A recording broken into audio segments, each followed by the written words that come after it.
Assalamu alaikum, ahlan wa sahlan. This session is in English. However, one of the presenters will present in Arabic. So if Arabic is unfamiliar to you, you may wish to get one of the translation devices.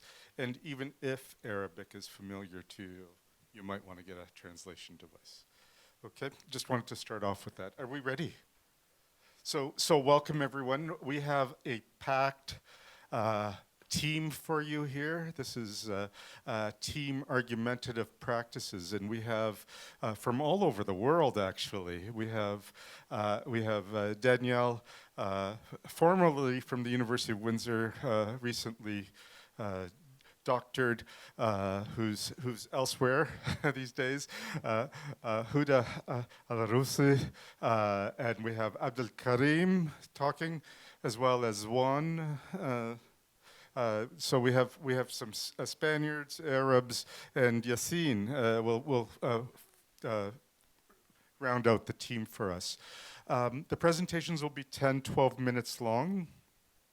That'll get us to the hour, and then that will leave us time for discussion and questions, because I'm sure you'll want to do that, and we'll do that right at the end. So we'll save the questions till the end. So take notes, take good notes. Okay.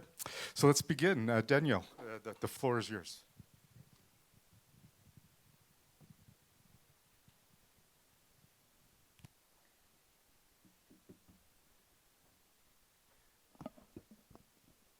Hello, everybody.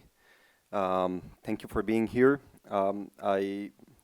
Before starting, I want to thank Qatar Debate for organizing the second edition of the ICDD, and I want to thank them also for rearranging my talk. As you can see there, my talk was scheduled for another panel, but I wasn't able to be here yesterday, so I appreciate they were able to move my talk. So my paper is titled The Argumentative Analysis of Deep Distances Between Cultures. And to start us off, I will briefly mention my problem and my argument. So in this paper, I review several analytical strategies that have been proposed for dealing with deep cross-cultural disagreements. We'll see what's that in a minute. And I argue two things. One is that it is better to think of situations of deep cross-cultural disagreements in terms of the distance between the parties, rather than in the usual terms that are used in the informal logic tradition when we talk about deep disagreements. And second, I will argue that in order to analyze cases of deep distance between cultures, it is better to think of the principle of charity in terms of eunoia or goodwill, that is the Greek and in the Aristotelian sense of this term. And so, first of all, a little bit on the challenge of deep disagreement between cultures. So deep disagreement is this notion that we, in contemporary argumentation theory, have from Robert Vogelin.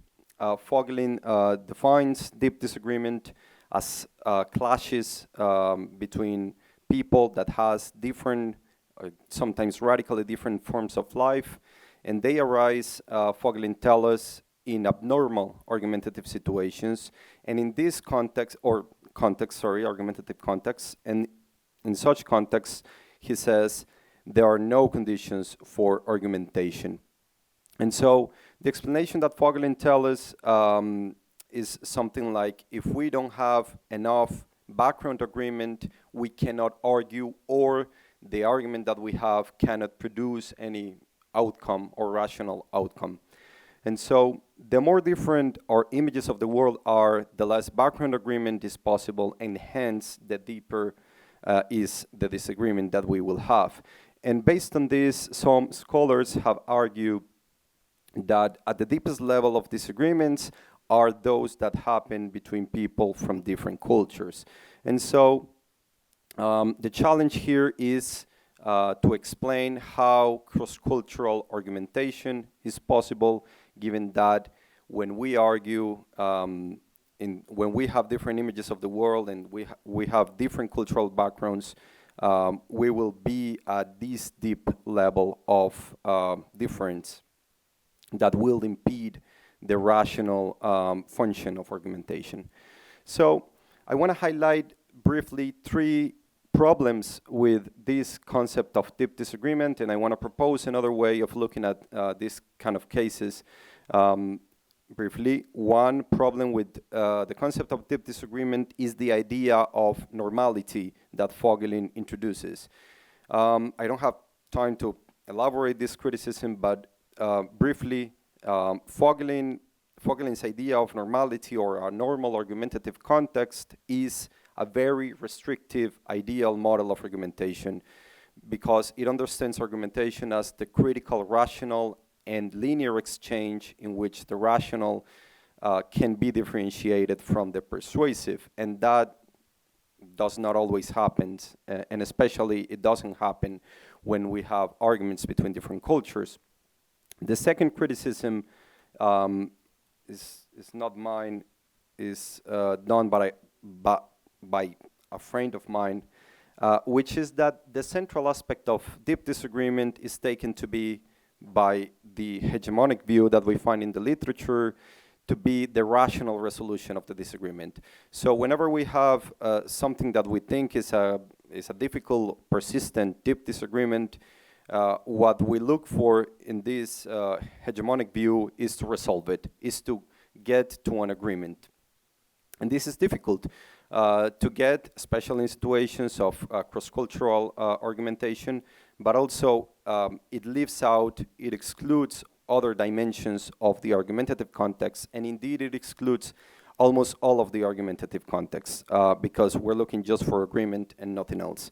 And finally, the third criticism by David Hitchcock is the idea that whenever we declare that we are in a deep disagreement, we are being, or we are getting into intellectual colonialism, because by declaring this deep disagreement, this situation as a deep disagreement, we can be excluding the other people from the realm of rational argumentation.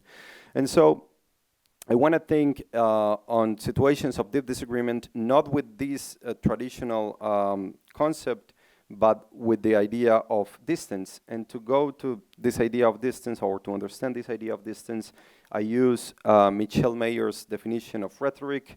He understands rhetoric as the negotiation of the distance between individuals, ethos and pathos, on a question, logos, which is more or less divisive or more or less reductive of the distance between them. And so, based on this idea of distance, I argue we can ask a different question than the question of rational resolution. So rather than asking how can this deep disagreement be resolved, we should ask how might the distance between the parties involved be decreased. And so bearing that in mind, that I am understanding deep disagreement not with the traditional connotations that Vogelin talks about, and more with the idea of distance, I want to go to briefly also to the tools that several argumentation theorists have offered to deal with situations of disagreement between cultures.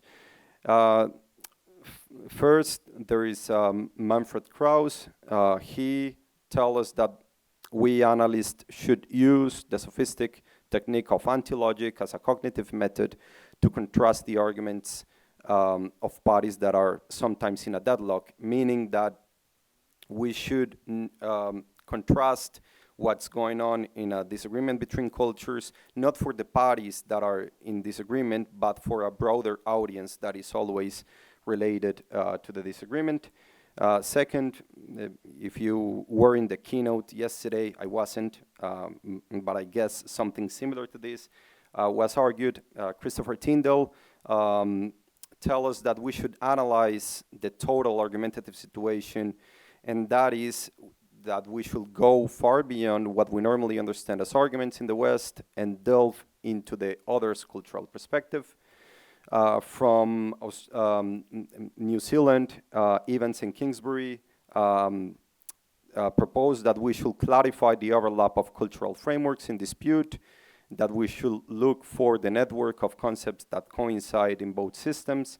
And finally, from my country, Carlos Gomez Rincon argues that to achieve a meaningful intercultural dialogue, we need a criteria that is a different kind of criteria that he calls intercultural reasonableness, and also to practice or promote the practice of intercultural interpellation, which is, at the end, both things, the recognition of different positions on their own terms. And so the discussion, what I want to discuss with these authors is not, it is the kind of charity that is involved in these suggestions. These suggestions or the tools provided by these theorists emphasize the idea of taking seriously what the other says. Sorry. Okay. And so some might ask or say that these suggestions are asking for too much charity from argumentation analysts. And so my question is, what kind of charity do we need for cross-cultural argumentative situations? And I don't have a lot of time to go into the details of this discussion, but in the paper I go and revisit the seminal discussion on the principle of charity in informal logic that was held between Ralph Johnson and Trudy Govier. They both argue for different conceptions of the principle of charity. They have disagreements about what is the principle of charity, but more importantly, in this case, I want to highlight that they both connect the principle of charity to normative notions of argument. 2 minutes, okay. And so, for example, Govier grounds her principle of charity in the normative notions of argumentative exchange, in which she assumes that if we are arguing, it's because we have the purpose of rational persuasion, and Johnson also grounds his formulation of the principle of charity in a normative notion of argument, which is something that is, an argument is something that is fully expressed in premises and conclusion by serious arguers. And this is problematic in several levels that I don't have time to explain. So I'm going to the argument to end. Based on this discussion of the principle of charity, knowing that any formulation of the principle is related to a notion of argumentation, I argue that we need a principle that allows us to recognize the importance of different cultures and to appreciate their ways of arguing without assuming either a sole notion of argumentation, which is what Govier and Johnson does, or a sole function of argumentation, which is what they do as well and what Vogelin does as well. We need then an attitude that focuses not so much on choosing the best interpretation of various candidates of reasonable arguments, but rather on appreciating people in the terms through which they are able to express their reasons. And so, as it is worth rethinking the value of charity, since charity usually refers to something that we do towards a community in need, I argue that we go back to Aristotle's rhetoric and use the idea of goodwill as a better principle of charity for cross-cultural argumentation. I think that'll be all. Thank you.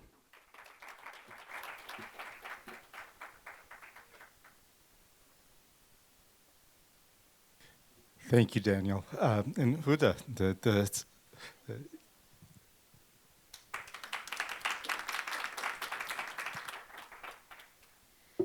Thank you. Bismillah.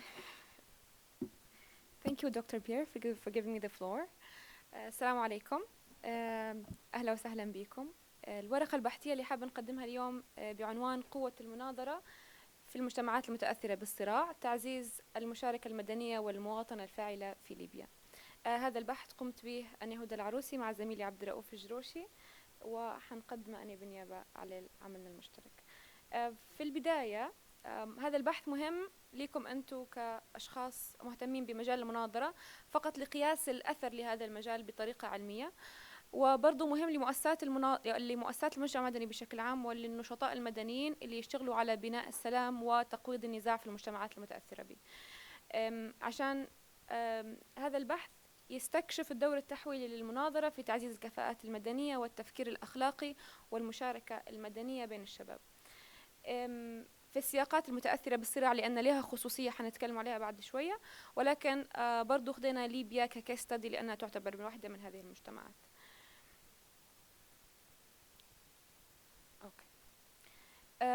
شنو هي خصوصية المجتمعات المتأثرة بالصراع؟ المجتمعات المتأثرة بالصراع عادة فيها يكون النسيج الاجتماعي اللي فيها هش جدا، يكون فيها شح في فرص التعليم، والمؤسسات التعليمية والمؤسسات المدنية تكون أو التربوية تكون هشة ويعني فيها ضعف.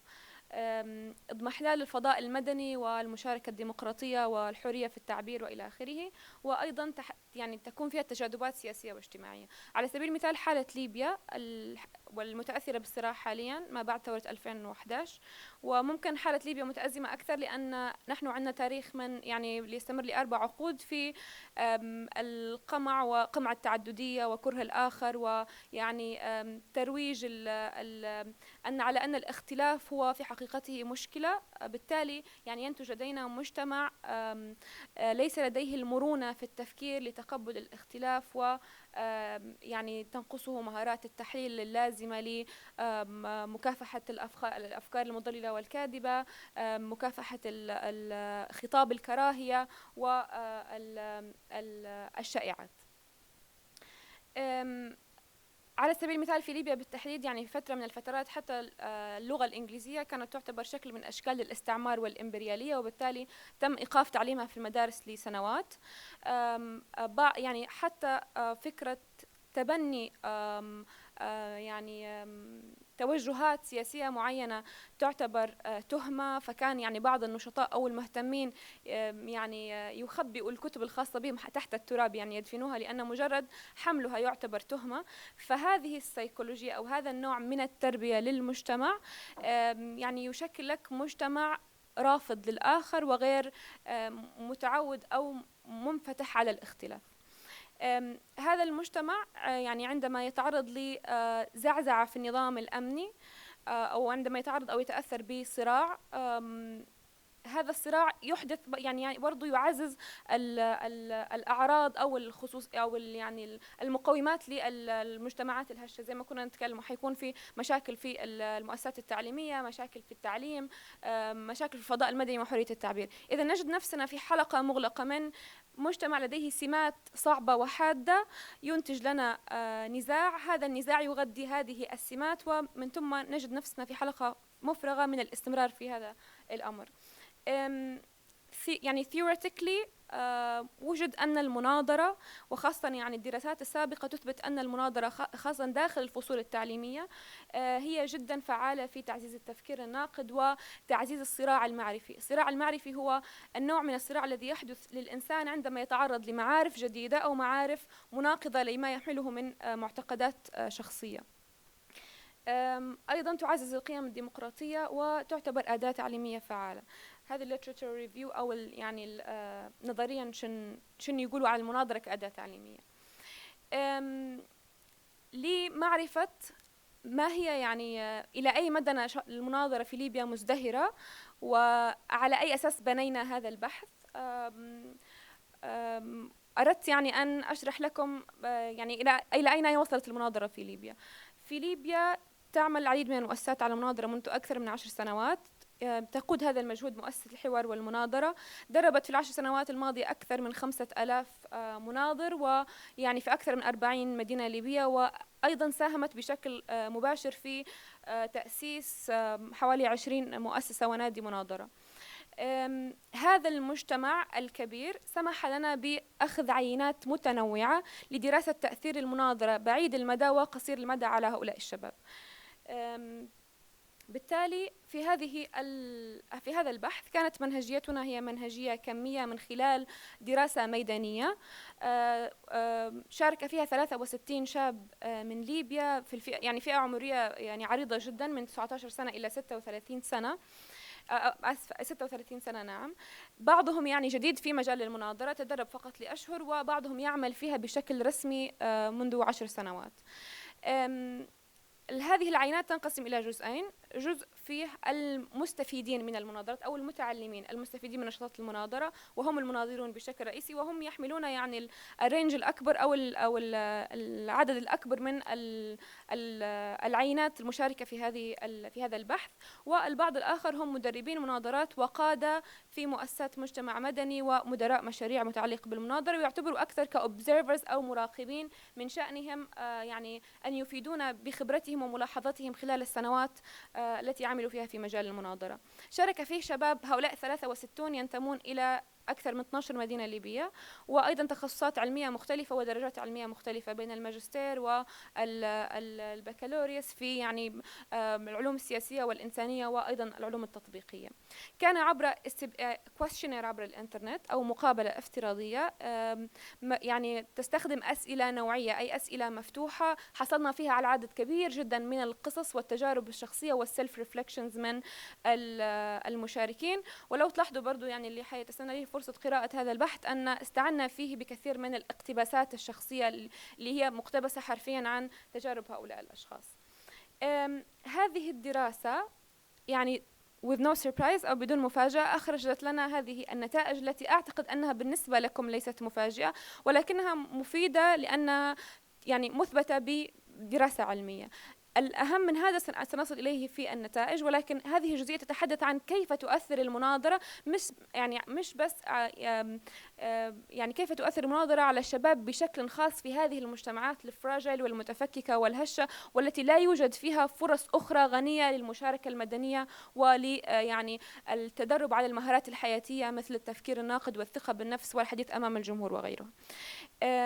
يعني في بيئة مثل ليبيا لأكثر من 40 سنة تحدثنا عن ظروفها المختلفة، يعني أنتم ربما وعونا بالسياق الليبي بشكل جيد. لاحظنا أن المناظرة تخلق إلى حد كبير أفراد واعين، بحيث أنها تحسن القدرة على تحليل القضايا المعقدة، تحسن القدرة على تمييز بين الحقائق والآراء، بالتالي مكافحة للشائعات ولخطاب الكراهية وللميسانفورميشن والديسانفورميشن، وتحسن أيضا القدرة على اتخاذ قرارات مدروسة تحت الضغط. هذا الريفليكشن يعني يقول المناظرون بأنه يأتي بسبب يعني الفرص التي تعطيها لهم المناظرة في مناقشة عدد كبير من القضايا المختلفة التي ربما لم يعني في مواضيع حتى لم يفكروا فيها من قبل. الجميل أيضا أن عدد كبير منهم يتفق أن جزء كبير من هذه المهارات استفادوا منها بسبب نمط المناظرات التدريبية التي تعتمد جزئية العصف الذهني في وقت قصير. فيقول بأن هذا التمرين مع الاستمرار عزز لدينا القدرة على التفكير وتحليل المواضيع المعقدة في وقت قصير، يعني طور لديهم المرونة في التفكير. النقطة الأخرى التفكير الأخلاقي، يقول أيضا بأن المناظرة يعني جعلت لديهم فهم أعمق للمعضلات الأخلاقية وقدرة أعمق على اتخاذ القرارات المبنية على المبادئ لا على العواطف. هذا أيضا شيء إيجابي ومهم خاصة في يعني القضاء يعني أو في أوساط المجتمعات المتأثرة بالنزاع. في النتيجة الثالثة وهي تجاوز الانقسامات. في مجتمع مثل ليبيا يعني معظم أو أغلب الليبيين كانوا لا يعلمون أصلا أن لدينا مكونات عرقية مختلفة، لا يعلمون أن لدينا بعض الليبيين في الجنوب الليبي لا يتحدثون العربية، وليس لدينا مكون في الغرب الليبي اسمه الأمازيغ، لأننا لفترة طويلة كانت هذه التنوع أو التعددية كانت تعتبر جريمة. بالتالي يعني الاختلاف بالنسبة لنا هو نوع من الصدمة أو نوع من يعني عدم التقبل. المختلف هو متخلف أو عميل أو يعني شخص غريب كائن لا يمكن التفاهم معه. بسبب المناظرة وجدنا من خلال العينة التي درسناها أنها يعني تشجع على الاستماع المتبادل أو الاستماع الفعال، وسنرى في موضوع التوصيات كيف أنها يعني يمكن أن تفعل بالفعل كأداة لتحقيق هذا الهدف لا لتحقيق العكس، لأن فعل المناظرة ممكن أن تحقق العكس. تعزيز التعاطف. ومن الجدير بالذكر أن هذا الهدف بالتحديد يتحقق من خلال أيضا المناظرات التدريبية التي يوضع فيها المناظر في موقف مخالف لوجهة نظره الشخصية أو لم يفكر فيه من قبل.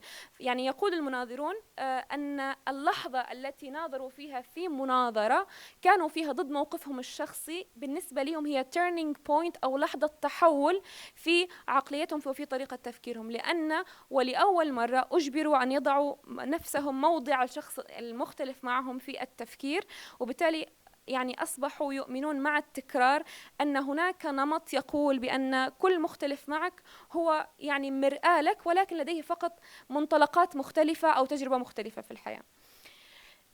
وهذا يعني شيء مهم جدا. المشاركة المدنية يعني المناظرة تعزز المسؤولية في المجتمع والشعور بالرغبة في حل المشكلات، وأيضا يعني تجعل للشباب الثقة بالنفس والمهارات اللازمة للمشاركة في الحياة العامة. بالنسبة لي هذه أهم جزئية في البحث، وهي التوصيات. للوصول لكل هذه النتائج خاصة في المجتمعات المتأثرة بالصراع، لا يمكن لي تدريب مناظرة أساسي فقط أن يعني يحققها.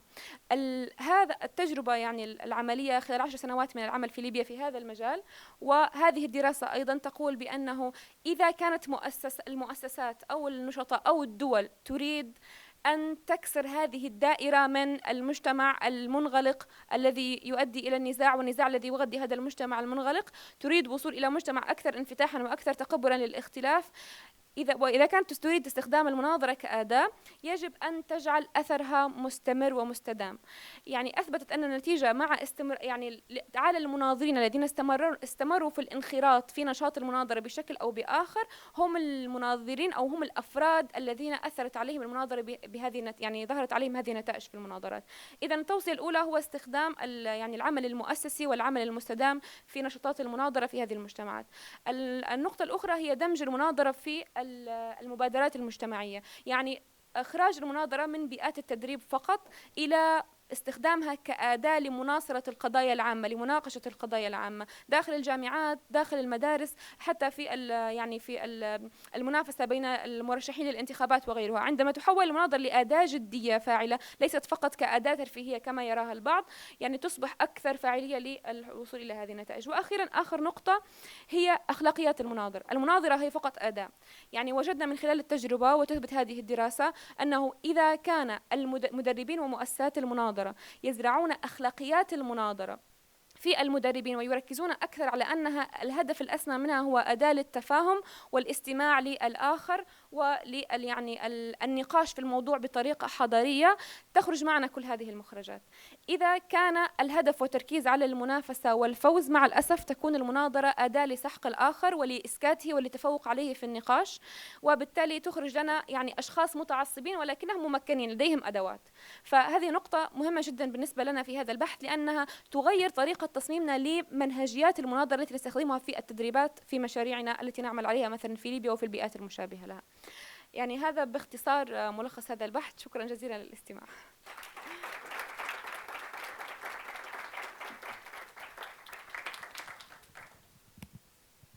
Thank you, Huda. Next up, we have Abdalkarim. Yes, thank you.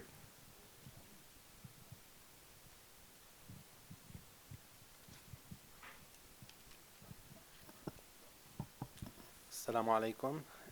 Thank you very much for being here. I am honored to be here to represent Al-Najah National University in sharing our research paper about Sumud and about our female debating team, which won the International Qatar competition for debates last year. So this is our topic, and perhaps a good place to start is to define what is meant by Sumud, because Sumud is an Arabic word that I think all of us here, speakers of Arabic, understand what Sumud is. But if you are a non-speaker of Arabic, a non-Arabic speaker, then I suspect you are not familiar with this term, which is Sumud. So what Sumud is, it is resilience, and it is persistence, and it is standing your ground in the face of adversity, and in the face of aggression, and in the face of oppression. And therefore, in our study, we looked at the experience of two female debaters, part of our team, who won the international debating competition. And specifically, we explored the challenges that they faced in terms of gender-related challenges, but also political challenges as they navigated their participation in debates. Okay. So we used thematic analysis and we identified some themes through interviewing these debaters. So there were 2 female debaters, and yes, so there were 2 female debaters. We called them debater number 1 in the paper and debater number 2, D1 for debater and D2 for debater number 2. And we applied what we call semi-structured interviews, asking them questions to explore how they used debating as a tool for Sumud, their definitions of Sumud and their challenges, the challenges that they have faced relating to gender, but also relating to political challenges. And we identified a few themes. Number 1, Sumud as a cultural and collective framework, where Sumud represents steadfastness against systematic oppression, sustaining Palestinian cultural heritage and identity collectively and at an individual level, and also intersectionality in the Palestinian context, looking at how Palestinian women navigate both political and gendered challenges, balancing traditional roles with active public engagement. And finally, debate as a tool for women empowerment and leadership. So again, the methodology, as I said, 2 debaters were selected for our semi-structured interview, and these debaters have lots of experience in debating because they have participated in many international debating competitions, and they were part of our winning team last year. And here are some more information about our team. Our debating society started in 2017, and over the years we have recruited more than 300 debaters. Our team is highly recognized internationally, and we trained them in British parliamentary and Asian competitive debate formats, and they played a key role in fostering a robust debate culture in Palestine. So some themes emerged from our semi-structured interviews. Number 1, as I said, how Sumud manifested through debates. How did they use debating as a tool for Sumud in international forums, specifically when they go out and compete in international debate? How do they use debating as a tool for Sumud? And number 2, we highlighted using debate as a tool for cultural and linguistic resistance. Sometimes through debates, there are some situations where our debaters are asked sensitive questions about the Palestinian cause, and they have to handle that, and they have to stand their ground as well. Number 3 has to do with gender. How do they navigate gender challenges and political situation, thinking about Palestine as a patriarchal society and their role in actually standing against that culture of patriarchy. And finally, how did they use Sumud as a tool for empowering their voices and sharing their opinions, and also practicing a level of leadership within their debate. So here are some quotations, 2 quotations.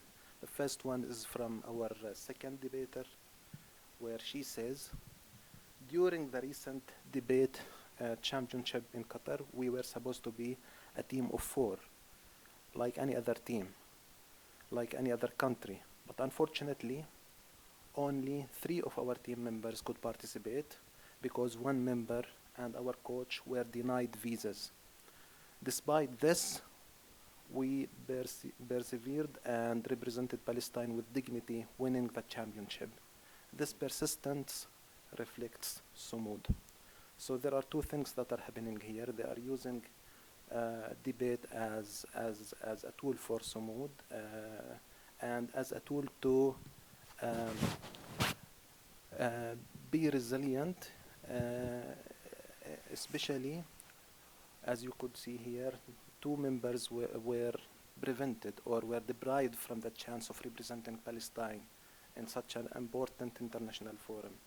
So using debate as a tool for Sumud and as a tool for representing their country in such an important forum. And the second thing that is happening here is that they are using Sumud, or they are using debate as a tool for Sumud, not only at an individual level, but also collectively. So there is a collective level of Sumud as well.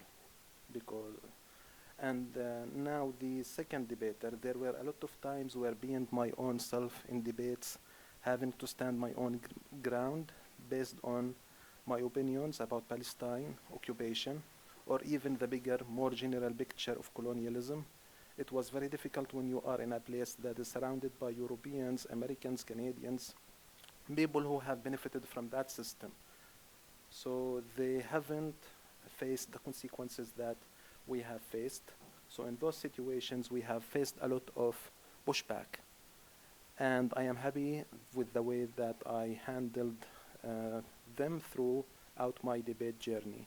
And I believe that now, if I am faced with those consequences, I would be better at handling them. So here, having the required level of resilience to combat those pushbacks, especially from people who have benefited from the system, talking about a very sensitive topic such as the Palestinian struggle.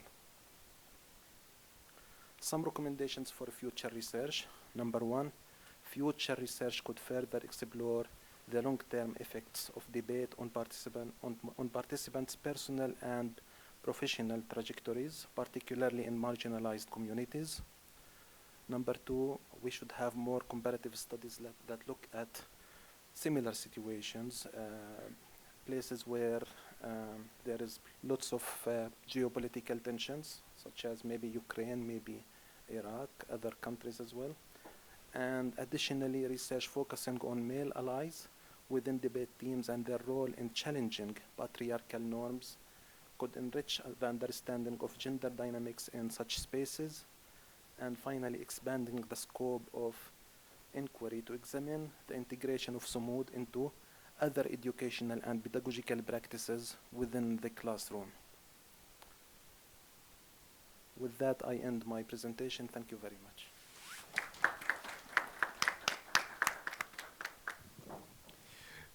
Thank you. Now we turn to Juan.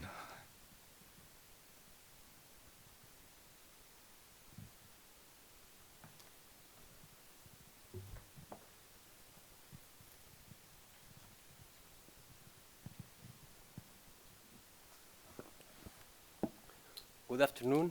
I am very pleased to share the results of this research, Gender Inequality in Retention in University Competitive Debate in Spanish-speaking contexts. This study is part of a broader reflection on the educational value of debate and the barriers that may affect who benefits from this practice. Let me begin by sharing with you the abstract of this study, which summarizes its goals and findings. This study investigates gender inequalities in student retention in competitive debate within the Spanish-speaking university environment. Quantitative data from major international tournaments between 2020 and 2024 were analyzed. Findings indicate that men debaters tend to remain active in the activity for longer periods than women.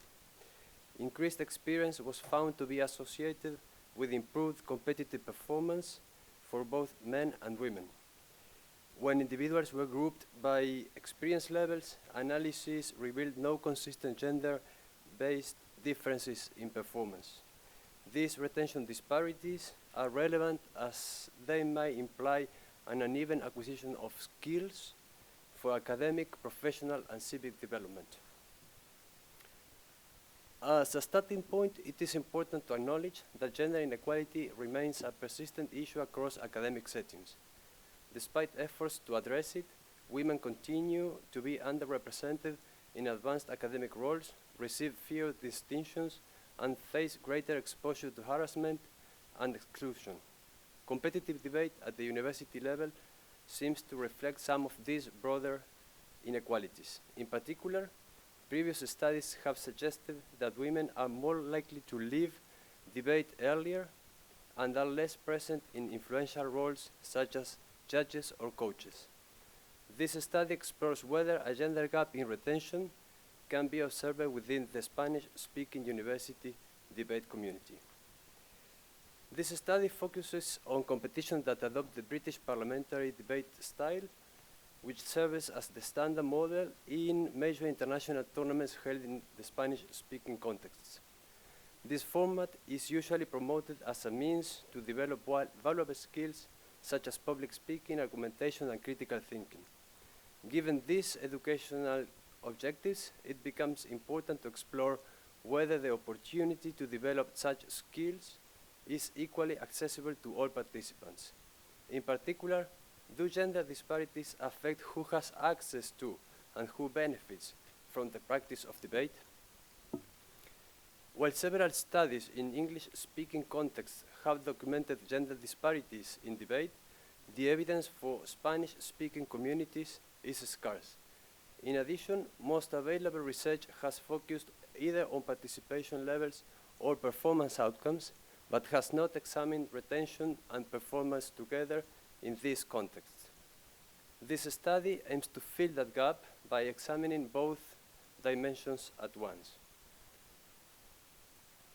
The data comes from 4 international tournaments: the World Universities Debating Championships in Spanish in 2020 and 2021, and the Rosario Open Tournament in 2023 and 2024.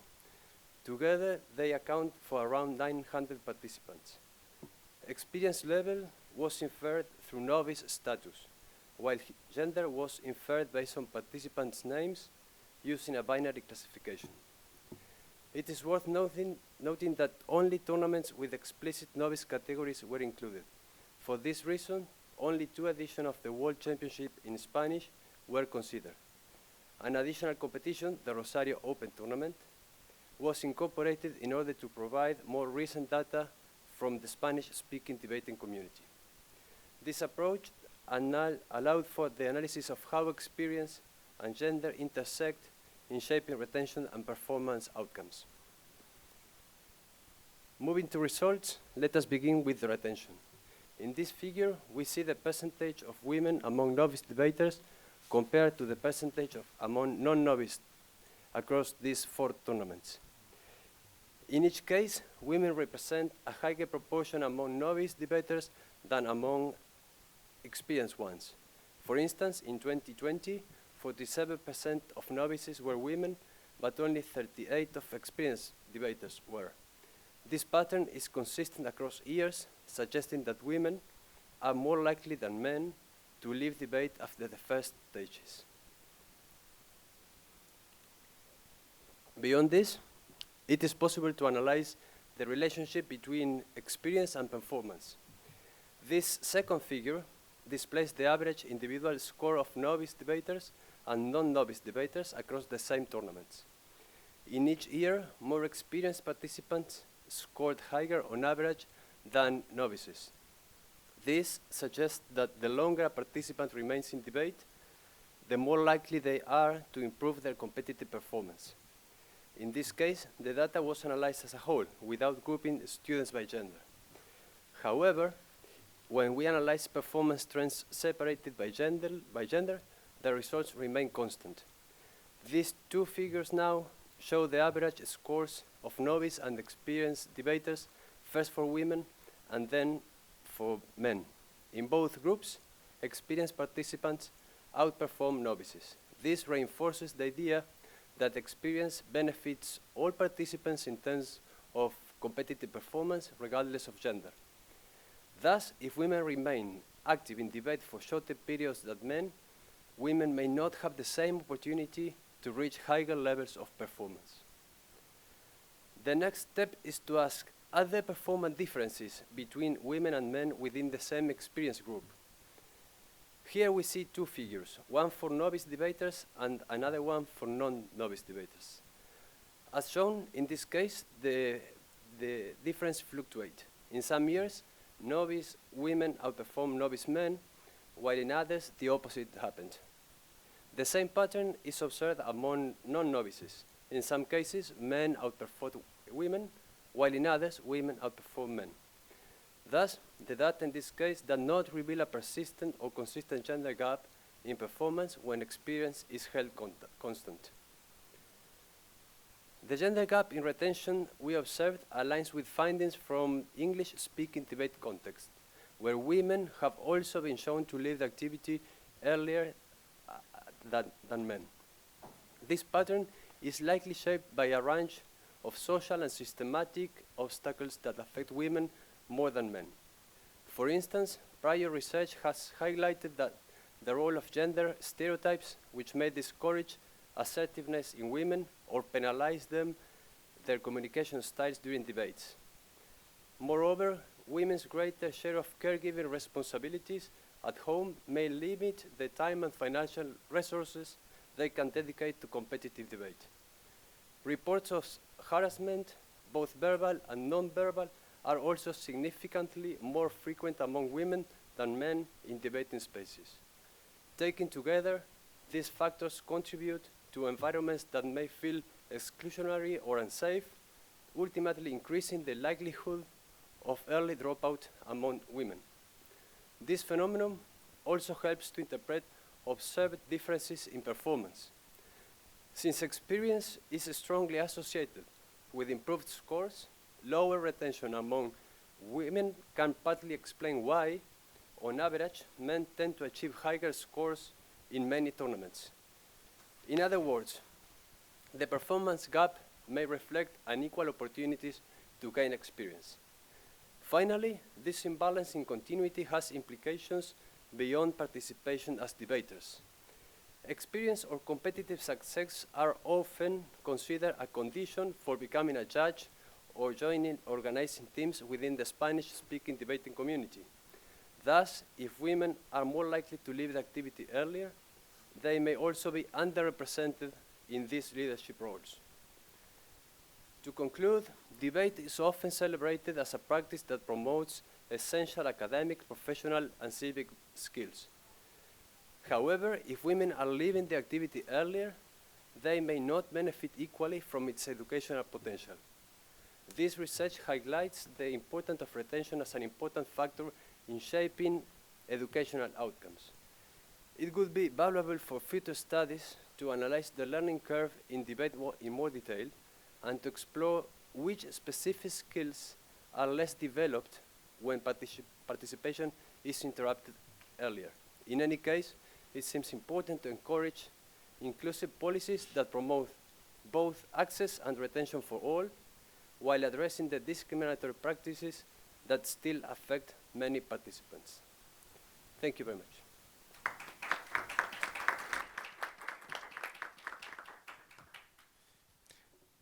Obrigado. No, that's Portuguese. I'm sorry. Thank you, Juan. Yaseen, it's your turn to round us off. Thank you.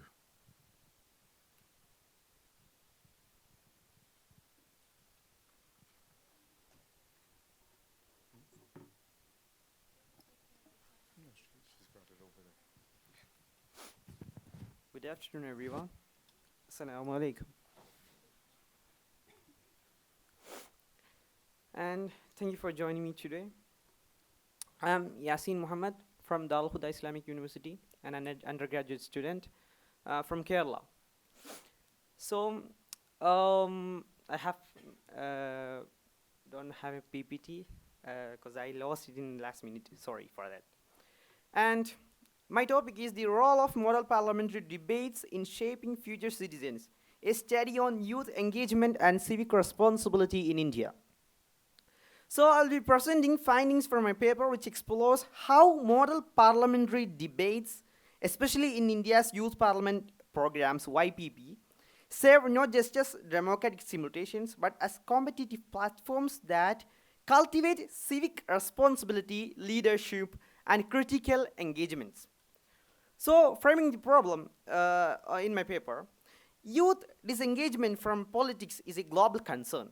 And in India, this poses a serious challenge to democratic vitality. To address this, India's youth parliament debates offer young people a structured competitive platform to stimulate the parliamentary processes.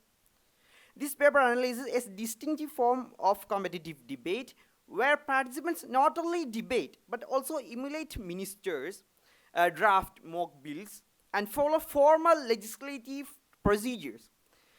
This is not just debate for sport, just like in table. It's a realistic simulation of political life of country in the youth people.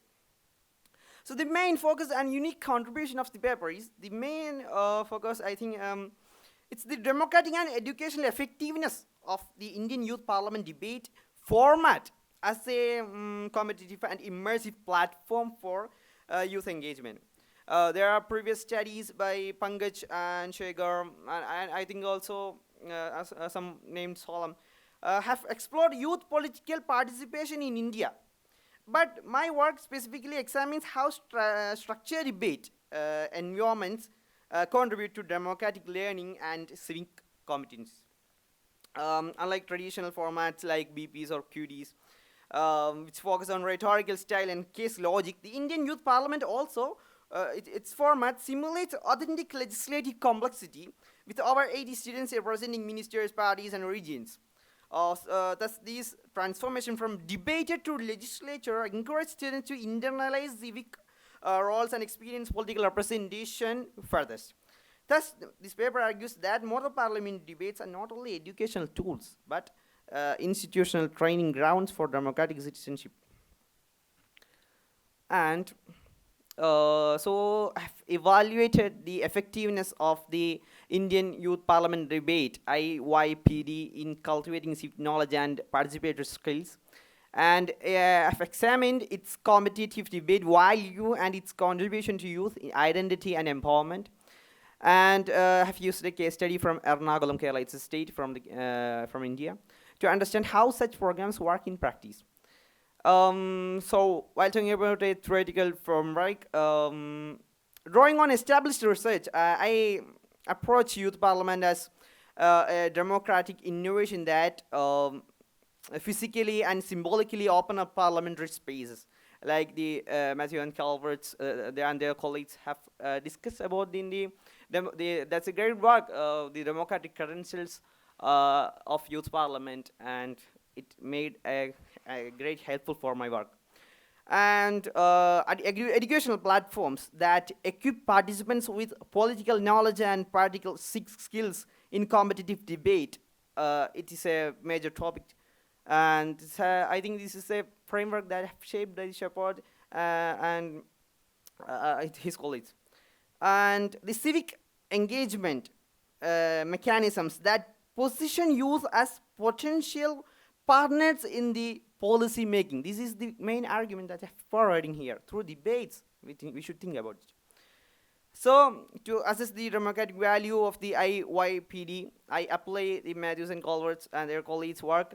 There are five criteria, the democratic credentials. And these are the things, quality of representation, which means the inclusiveness and diversity in this program about the participants, and the openness of agenda, the participant influence on topic, how much they can influence on topic, and the quality of participation, engagement, fairness, facilitation, and weight of results. What is the policy impact on perception thereof? And the enlightenment understanding, epistemic gains that they have gained from this dialogue. So this framework is applied to analyze both participant feedback and debate content from youth parliament that have happened in 2019. And so the methodology that I have used is this is a qualitative case study and some quantitative analysis on reports. that have focusing on YP 2019 held in Ernakulam, Kerala, a district known for its high literacy and youth engagement that I will discuss in later. And the Indian youth parliament structure is like, there's a 3-level structure. Firstly, they will conduct a district youth parliament, DYP. So this is an entry-level program for students, and before that there are several school-based local YPs, and they will select the students, and mostly that will be in virtual conduct. And that after that they will conduct the state youth parliaments. As we know, India is a very populated country, and they should structure this debate in a great format, a great physical attraction. So that secondly, the state youth parliament, these are the shortlisted participants will move here. And the final is the national youth parliament, where finalists represent their states and union territories in New Delhi. And here our prime minister, speakers will attend the conference, will attend these debates. So this have begun in 1966 as the mock parliament competition scheme, has evolved into a nationwide democratic simulation now, supported by the Ministry of Parliamentary Affairs. So what makes this IYPD format unique is how it merges competition with realism. Students represent actual ministries and their regions' MPs, debating in real-world issues like malnutrition, health policy, environment law. And unlike traditional debate format with 6 to 8 speakers, it occupies 18 participants in a single debate, interact dynamically in legislative roles, and construct their competitive arguments and rebuttal arguments there with these legislative procedures. And they have role plays of speaker, prime minister, and several education ministers, and also the ministries from different states, different localities, constituencies, and such kind of program. And while talking to the let's now turn to some key findings from the Kerala's case study. So I've selected the Kerala because its consistent participation in YPs and strong educational infrastructure of Kerala and high literacy rate, it's a high literacy rate state, and active student engagement from Kerala. And the data collections have taken through the analysis of participant list and selection reports, interviews with organizers, and participant surveys, and examine some kind of YP reports and documents. And I also acknowledge that incorporating data from more diverse regions such as Delhi, Assam, Bihar would strengthen the representativeness and generalizability of the findings, as noted in my reviews from here. Okay. So the key findings of the organized community is the 5 democratic credentials, as you have mentioned. So the quality of representation. From this we can understand that there has a wide range of demographic inclusion across religion, class, and gender. And the travel sponsorship ensured access for underrepresented youth and active engage of recruitment peoples. And while talking about the openness of agenda, it was theoretically inclusive with calls for theme issued prior to these programs from the participants also. And local debates allowed agenda setting through participant proposals. And national topics were more controlled through debate leaders influenced for final conduct. And the quality of participation. 90% showed successful argument and rebuttal skills from the 30 to 31 scale. And because of some issues with hall crowding and time limits, we have said that it's a packing program, so only 50% felt that they had ample opportunities to express views, their own opinions, because they have many time spending for the rebuttals also. Yet 63% said the format improved their practical argumentation and fairness for recommendation process. And weight of results, it shows that participants demonstrated mixed perceptions regarding the effectiveness of their recommendations. 76% felt they influenced the outcome of the debate, and 66% were skeptical about policy influence on the current constitutions. But the presence of national leaders, as such I have mentioned, at the final session gave hope for them. And the enlightened understanding, interestingly, it is internal political efficiency among participants. Participants reported a noticeable shift in their perspective after research and peer interaction. Because before that, they have a prior mind of political ideas, but after studying about this debate, they will change their own perceptions. One participant shared that, I now understand the challenges of policy making. It's not longer just about debating ideas, it's about representing people. So, I think there is this simple example for you. For my case study, there's a case example to illustrate the educational value and the constructive debates that is happening in this program from the YP 2019. There's a lady, Mrs. Afrin Wajiha. She was playing the role playing of MP from Toothukudi constituency. She highlighted India's child malnutrition crisis, noting that 60 million Indian children are stunted, and in Tamil Nadu, 72% of children and 54% of women are anemic.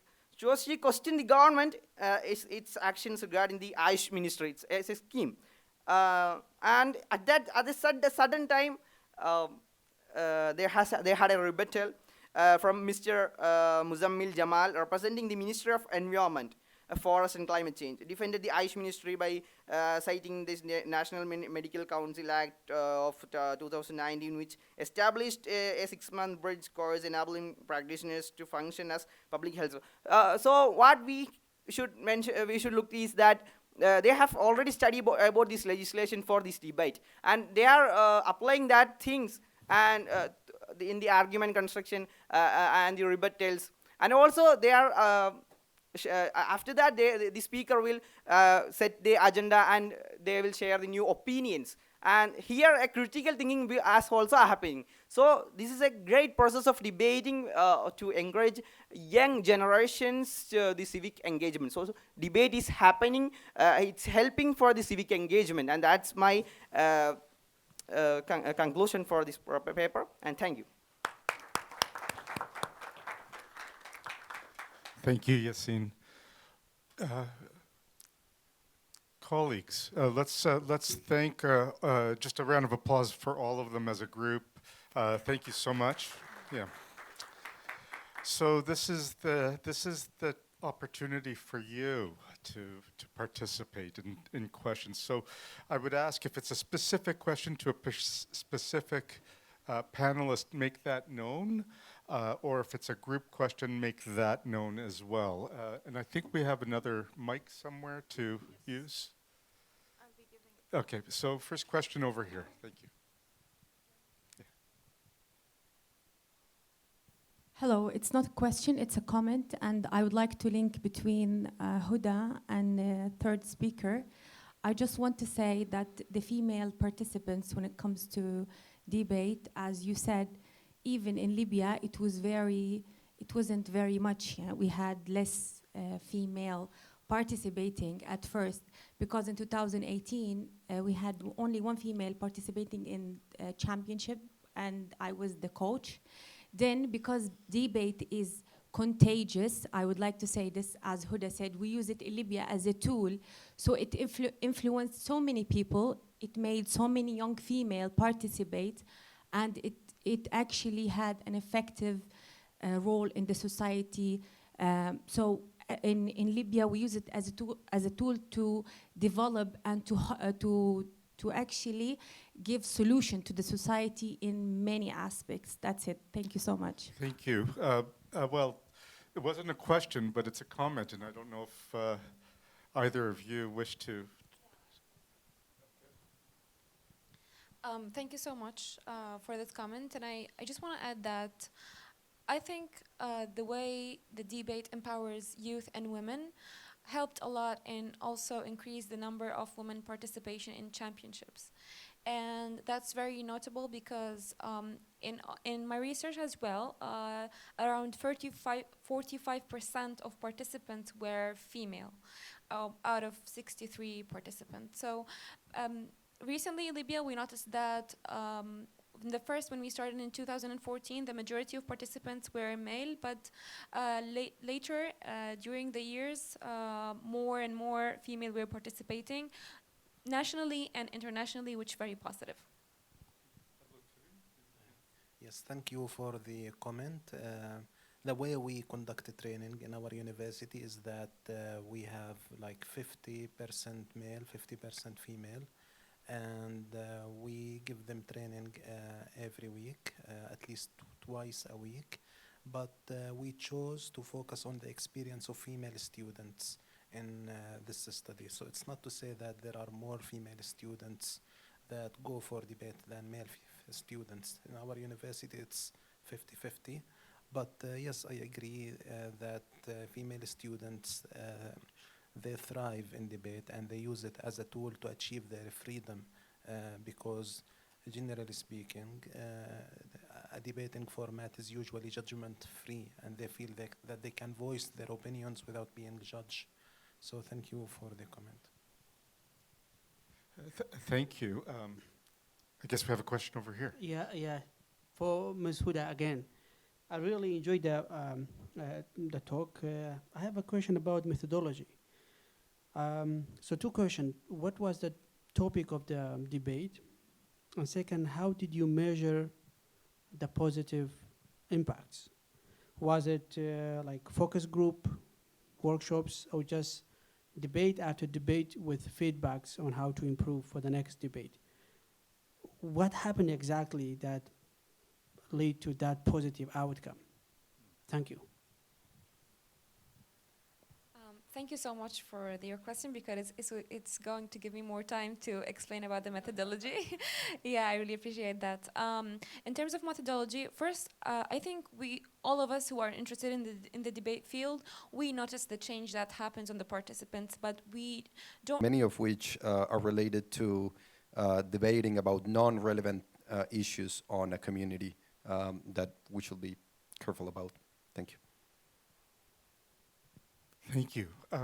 It's customary to clap and thank the panelists, but I would also like to acknowledge everyone for coming and participating. Just your presence is participating, which is helpful to the panelists and the panelists among yourselves.